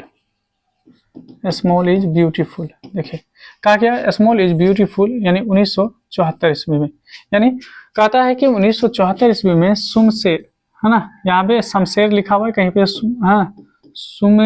सुमशेर भी लिखा रहता है, तो जिस तरह से भी हो आप उसके साथ जा सकते हैं। तो कहा गया 1974 ईस्वी में शमशेर या सुमशेर की पुस्तक स्मॉल इज ब्यूटीफुल में गांधी जी के विचार प्रकाशित हुए थे। ठीक है, गांधी जी जो थे हमेशा जो है यानी वो कहा करते थे कि हम अपने हाथों से जितना हो सके काम करें, टेक्नोलॉजी का यानी हम लोग आदी ना हो, क्योंकि टेक्नोलॉजी जो है धीरे धीरे हमें कमजोर कर देती है ना, और टेक्नोलॉजी जो है बहुत सारे लोगों की रोजगार को भी खा जाती है। ठीक है, इसीलिए इसमें यानी 1974 में शमशेर जो एक पुस्तक लिखे थे उसका नाम था स्मॉल इज ब्यूटीफुल, और उसमें गांधी जी के विचार को प्रकाशित किया गया था। गांधी जी मशीन द्वारा उत्पादन के घोर विरोधी थे, यानी मशीन के द्वारा जो उत्पादन किया जाता है उनके खिलाफ थे। वो बड़े जन समुदाय द्वारा उत्पादकों के उत्पादन में समर्थक थे, यानी कहने का मतलब लोगों के द्वारा किया गया काम और उससे बनाया गया उत्पाद में वो विश्वास रखते थे। ठीक है, आगे देखिए, जिससे एक बड़ी आबादी को बेरोजगारी जैसे सामाजिक कोड से बचाया जा सके। यानी जब आप लोग यानी हाथों से काम करेंगे, ठीक है, तो लोगों को रोजगार मिलेगा। जब रोजगार मिलेगा तो फिर बेरोजगारी से हम धीरे धीरे यानी दूर होते चले जाएंगे। लेकिन जब मशीन आता है तो कई लोगों का काम मशीन खुद कर लेता है और इससे कई लोग बेरोजगार हो जाते हैं। इसीलिए गांधी जी जो थे यानी मशीनों के द्वारा उत्पादन किए गए कार्य से वो नाखुश हो रहा करते थे। देखिए, उनका मानना था, यानी कि इनका महात्मा गांधी का मानना था कि इस प्रक्रिया में श्रमिकों को में कार्य दक्षता के विकास में वृद्धि होगी। यानी जब हम हाथों से करेंगे, कोई काम करेंगे, खुद से करेंगे, तो फिर आप उस काम में माहिर होते चले जाएंगे। संसाधन के दोहन पर भी इसमें क्या होगा, विराम लग सकेगा। तो संसाधनों का जो दोहन होता है उसमें भी कमी आएगी। इसीलिए स्मॉल इज ब्यूटीफुल नामक जो पुस्तक है, इसमें किसका यानी विचार को शामिल किया गया है। तो इसमें जो है गांधी जी के विचार को शामिल किया गया और इसका प्रकाशन कब हुआ था, तो 1974 ईस्वी में हुआ था। इनको किसने लिखा था, तो शमशेर नाम या शमशेर नाम नामक यानी जो है लिखा गया, यानी राइटर के द्वारा लिखा गया। सुनिए, अब आगे बढ़ते हैं। अब अगला जो है और इम्पोर्टेंट है, इससे ज़्यादा ही इम्पोर्टेंट है। देखिए अगला क्या कहा जा रहा है यहाँ पे, ब्रुटलैंड यानी कमीशन। ब्रुटलैंड कमीशन 1987, ब्रुटलैंड कमीशन 1987 कहा जाता है कि ब्रुटलैंड कमीशन ने आर्थिक क्रियाकलापों का विश्व स्तर पर गहन अध्ययन कर प्राकृतिक संसाधनों के संरक्षण और उपयोग के लिए पूरे विश्व के संदर्भ में अपनी रिपोर्ट प्रस्तुत की। यानी ब्रुटलैंड कमीशन जो है, ब्रुटलैंड एक कमीशन था और इस कमीशन को बनाया गया था 1987 में। और इन्होंने क्या किए थे कि पूरे विश्व में जो है पर्यावरण के ऊपर गहन अध्ययन किया, यानी प्राकृतिक संसाधनों पर के संरक्षण पर गहन अध्ययन किया। गहन अध्ययन करने के बाद एक रिपोर्ट बनाया गया और उस रिपोर्ट को यानी प्रस्तुत किया गया कब, 1987 में। और कहता है कि इसमें सबसे है ना, इसमें पहली बार सतत पोषणीय विकास का जो विचार जो है प्रस्तुत किया गया था। ठीक है, अब ये सतत पोषणीय विकास क्या होता है, इसको हम समझ लेते हैं। सतत पोषणीय विकास वो यानी विकास होता है, यानी वो होता है जिसमें हम संसाधनों का उपयोग तो करें लेकिन आने वाले भविष्य के लिए हम बचा कर भी रखें, यानी उसका नुकसान ना हो, है ना, उसको भी देखते हुए हम अपने संसाधनों का उपयोग करना, उसी को हम लोग कहते हैं सतत पोषणीय विकास। अब देखिए कहा गया यहाँ पे कि बाद में उन्होंने हमारा साझा भविष्य यानी हमारा साझा भविष्य नाम से एक पुस्तक भी प्रकाशित की। कौन, तो ब्रुटलैंड कमीशन के द्वारा जो है एक किताब भी लिखा गया जिसका नाम था, है ना, आवर कॉमन फ्यूचर, उसको हम हिंदी में कहते हैं हमारा साझा भविष्य। ठीक है, जिसमें भविष्य की आवश्यकताओं को ध्यान में रखकर संसाधनों के वर्तमान उपयोग का है ना विवेचन किया गया। यानी भविष्य में हम संसाधनों को और कैसे बेहतर तरीके से इस्तेमाल कर सकते हैं और भविष्य के लिए कैसे बचा के रख सकते हैं, इसके बारे में हमारा साझा नामक पुस्तक जो है, हमारा साझा भविष्य नामक पुस्तक में यानी इसके बारे में बताया गया है। अब देखेंगे आगे, तो अब जो है हम लोग का सम्मेलन है, वो सम्मेलन है विश्व पर्यावरण सम्मेलन। विश्व पर्यावरण सम्मेलन 1987 में ही बैठाया गया था और 1987 में ही ब्रुटलैंड कमीशन भी आया था, याद रखेंगे। ये कनाडा के मॉन्ट्रियल नगर में ग्रीन हाउस गैसों की वायुमंडल में असंतुलित वृद्धि पर चिंता प्रकट की गई थी। यानी कनाडा के मॉन्ट्रियल नगर में ग्रीन हाउस से होने वाले यानी पर्यावरण में जो असंतुलित यानी वृद्धि था, उस वृद्धि पर यानी चिंता जताया गया, प्रकट किया गया। कहा गया कि अगर हम ग्रीन हाउस पे अगर कंट्रोल ना करें तो आने वाले वक्त में बहुत यानी परेशान हो सकते हैं, हमारे लिए नुकसानदेह होगा। कहा कि उद्योग प्रमुख देश से अनुरोध किया गया कि वह वायुमंडल को प्रदूषित करने वाली गैसों के उत्सर्जन को नियंत्रित करे। यानी वैसे देश जिस देश में कारखाने, बहुत सारे कारखाने हैं और उस कारखाने से निकलने वाली जो गैस होती है हमारे पर्यावरण को, वायुमंडल को नुकसान पहुंचाती है। तो वैसे लोगों से रिक्वेस्ट किया गया, अनुरोध किया गया कि आप कम यानी प्रदूषित गैस उत्सर्जन हो ऐसा यानी आप प्रावधान कीजिए, ऐसा व्यवस्था कीजिए जिससे हमारा पर्यावरण, हमारा वायुमंडल बच सके। तो विश्व पर्यावरण सम्मेलन के अंतर्गत हम लोग ये समझे कि कनाडा के मॉन्ट्रियल नगर में जो है ग्रीन हाउस के ऊपर यानी संकट जो आ रहा था वो चिंता यानी प्रकट की गई थी और उद्योग प्रमुख देशों से रिक्वेस्ट किया गया था कि प्रदूषित होने वाली गैसों पर नियंत्रण करें।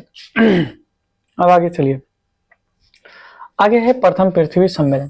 प्रथम पृथ्वी सम्मेलन 1992 यानी प्रथम पृथ्वी सम्मेलन 1992 में यानी बैठाया गया था यानी बुलाया गया था, जो कि ब्राजील के रियो डी जेनेरो में यह सम्मेलन संपन्न हुआ था।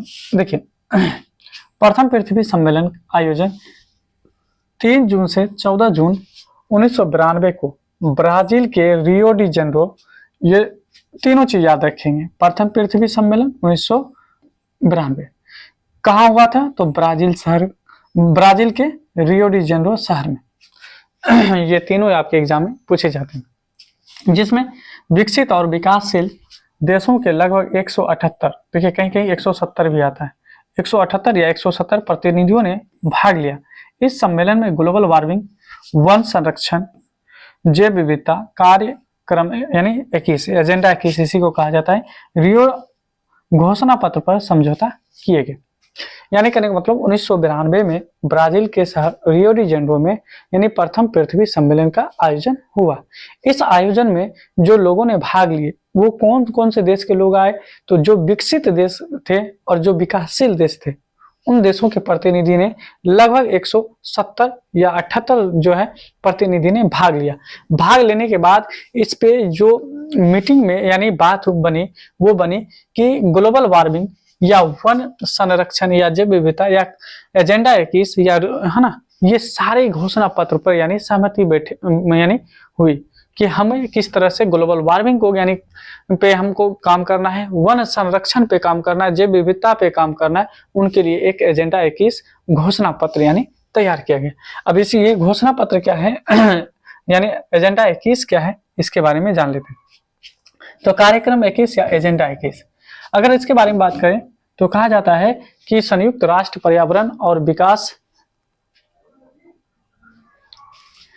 अब देखिए यहाँ पे क्या कहा गया कि संयुक्त राष्ट्र पर्यावरण और विकास यानी UNCED के तत्वाधान में रियो डी जेनेरो सम्मेलन में राष्ट्रीय अध्यक्षों द्वारा स्वीकृत 800 पृष्ठ एक घोषणा यानी पत्र है। यानी ये एजेंडा 21 क्या है? 800 पेज का यानी 800 पेज का एक घोषणा पत्र है।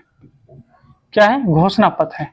और जिसमें कहा गया कि सतत विकास को प्राप्त करने के लिए यानी 21 कार्यक्रम को स्वीकृत किया गया, यानी एजेंडा 21 को यानी स्वीकृत किया गया। एजेंडा 21 को गठित करने हेतु सभी देश को निर्देश दिए गए तथा इस पर होने वाली जो है खर्च वहन हेतु विश्व पर्यावरण कोष, विश्व पर्यावरण यानी बैंक यानी स्थापना की गई। ठीक है, यानी विश्व पर्यावरण की विश्व पर्यावरण जो संरक्षण हेतु जो है एक बैंक का यानी गठन किया गया जिसका नाम है विश्व पर्यावरण कोष। ठीक है, ये किस यानी घोषणा पत्र में शामिल किया गया है? तो एजेंडा 21 में किया गया है। इसके बाद हम लोग बढ़ेंगे प्रथम पृथ्वी सम्मेलन के बाद द्वितीय पृथ्वी सम्मेलन। द्वितीय पृथ्वी सम्मेलन जो है ये आपका हुआ था 1997 में, यानी 5 साल बाद 1992 के बाद 1997 में हुआ था द्वितीय पृथ्वी सम्मेलन। ये द्वितीय पृथ्वी सम्मेलन जो है 23 जून से 1997 जून को न्यूयॉर्क में हुआ था। ठीक है, अब ये जो यानी द्वितीय पृथ्वी सम्मेलन है इसको आयोजित करने का एक मुख्य रीजन था कि हम 1992 से 1997 के बीच यानी ये 5 साल का जो गैप है, इस 5 साल में हम पर्यावरण के ऊपर क्या क्या यानी कार्य किए हैं उसका मूल्यांकन के लिए इस सम्मेलन को बुलाया गया था। ठीक है, और कहा गया कि मूल्यांकन के लिए 5 वर्ष बाद आयोजित हुआ, इसे प्लस 5 सम्मेलन का नाम दिया गया। यानी द्वितीय पृथ्वी सम्मेलन को +5 सम्मेलन के नाम से भी जाना जाता है। अब 1997 में ही एक और यानी सम्मेलन यानी हुआ जो कि क्योटो सम्मेलन के नाम से जाना जाता है।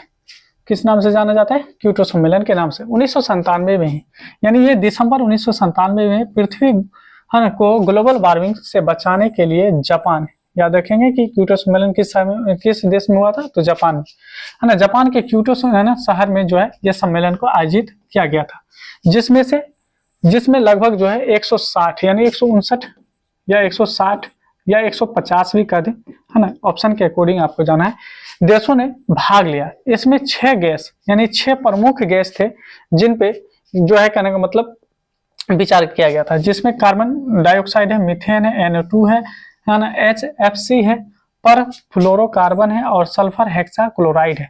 ये 6 गैस है जो कि ग्लोबल वार्मिंग के लिए जिम्मेदार यानी मानते हुए, है ना, उपयोग में कटौती पर सहमति बनी कि ऐसे गैस यानी गैस जिस भी यानी देश में यानी ज्यादा रूप में यानी ज्यादा मात्रा में यानी उत्सर्जित हो रहे हैं तो वो इस पे कटौती करे, यानी उत्सर्जित को कम करे, यानी उसकी यानी जो वृद्धि है उस पे यानी कम किया जाए, ऐसा यानी सहमति बनी।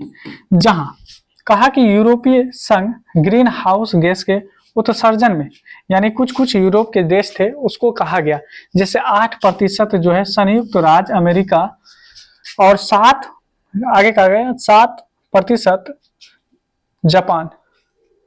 अच्छा यहाँ पे देखिए यूरोपीय देश यानी यूरोपीय संघ को कहा गया कि 8% यानी, और फिर संयुक्त राज्य अमेरिका को कहा गया 7% और जापान को 6% कटौती करने पर सहमति हुई।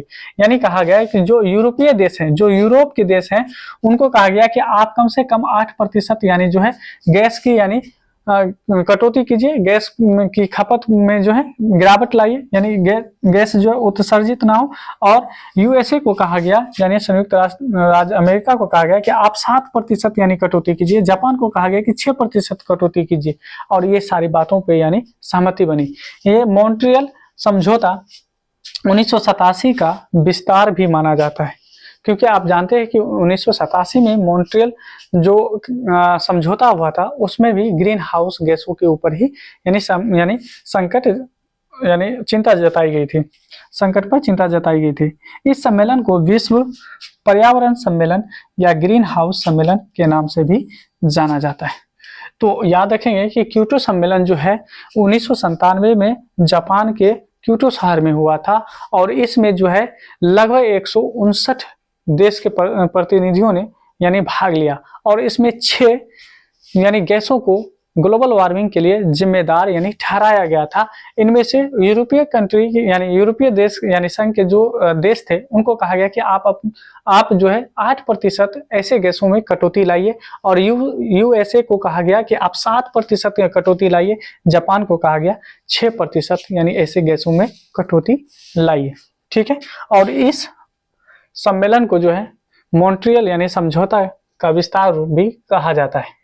अब आ जाते हैं हम लोग यानी तीसरा यानी हम लोग का पृथ्वी सम्मेलन है, जो कि जिसको कहते हैं तृतीय पृथ्वी सम्मेलन। यानी पहला हुआ था 1992 में, दूसरा हुआ 97 में, और 5 साल के बाद फिर होगा, यानी ये हो जाएगा 2002 में। द्वितीय पृथ्वी सम्मेलन 2002 का आयोजन जो है 10 वर्ष बाद, क्योंकि 92 से 2002 के बीच 10 साल का यानी फासला होता है। ये 26 अगस्त से यानी 4 सितंबर 2002 में, है ना, जोहान्सबर्ग जो है ये अफ्रीका में, अफ्रीका के साथ जोहान्सबर्ग में यानी आयोजित हुआ था। इस सम्मेलन में पर्यावरण संबंधी 150 धाराओं यानी 150 धाराओं विश्व स्तरीय समिति तैयार करना था, पर यह सम्मेलन जो है आगे चलकर विफल हो गया, यानी इसका कोई परिणाम ना निकल सका। और कहा गया इस सम्मेलन में विश्व के विभिन्न देशों के लगभग 2000 प्रतिनिधियों ने भाग लिया था, लेकिन इसका कोई परिणाम नहीं निकला, जो कि 2002 में तृतीय पृथ्वी सम्मेलन हुआ था, जो कि जोहान्सबर्ग में हुआ था। इसके बाद आगे हम लोग देखेंगे। अब अगला जो सम्मेलन है वो है आपका कोपेनहेगन जलवायु परिवर्तन सम्मेलन 2009, ये 2009 में हुआ था, जो कि डेनमार्क के डेनमार्क यानी देश है, उसके कोपेनहेगन यानी नगर में जो है 2009 में यानी 7 दिसंबर से 18 है ना दिसंबर तक लगभग 193 देश के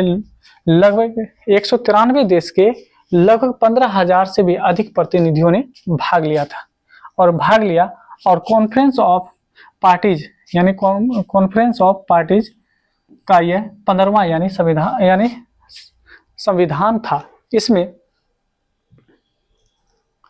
इसमें सभी देश के पर्यावरण मंत्री सदस्य होते हैं। यानी इसमें जो है कोपेनहेगन में यानी जितने भी सदस्य थे वो कौन थे, तो पर्यावरण मंत्री थे। और 12 दिन तक चले इस सम्मेलन में मुख्य एजेंडा यह था कि विकसित देश 2020 तक ग्रीन हाउस गैस के उत्सर्जन में स्वयं भारी कटौती करे। यानी जितने भी विकसित देश डेवलप्ड कंट्री था उनको कहा गया कि आप ग्रीन हाउस गैसों में भारी यानी आप कटौती लाएं। कब? 2020 तक।